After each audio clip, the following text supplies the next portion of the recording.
Saya teringat konflik itu dimulai dari tersinggung. Saya ulang lagi, konflik itu dimulai dari tersinggung. Saya punya sekian khazanah tentang ngelola tersinggung.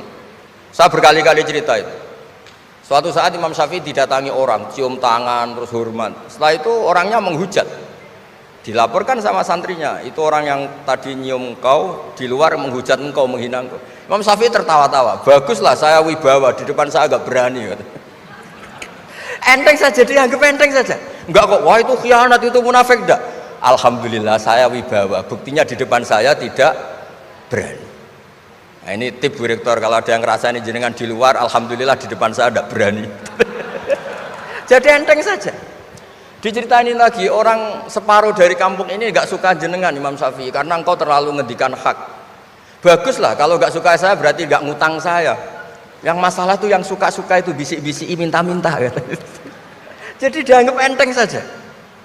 Kalau Anda sudah bisa ngelola konflik seperti itu, ringan saja. Ada lagi ulama disuruh ke tetangganya.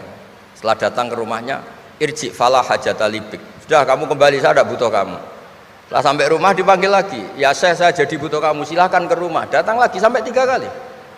Dan setiap dari 3 itu ulama tadi senyum, senang, puas sekali. Akhirnya pemuda tadi tanya, engkau saya bully, saya kerjain kok tetap senang ceria. Sampai 3 kali. Ayo datang ke rumah saya. Setelah sampai rumahnya, sudah pulang aja, saya tidak butuh kamu. Setelah di rumah dipanggil lagi, Pak Yai jadi acara di rumah saya. Setelah di rumahnya, sudah saya tidak butuh kamu, pulang. Sampai 3 kali. Dan fikulil marroh, di fitil kal marroh, di semua itu beliau senyum, senang menikmati. Terus tanya pemuda tadi, kenapa engkau tetap senyum-senyum menikmati? Saya ini penghamba Allah sejati, senang saya sama ajarannya Allah, disuruh menghormati tetangga. Kamu tetangga saya, minta saya datang ya datang, puas kamu nyuruh saya pulang ya saya pulang.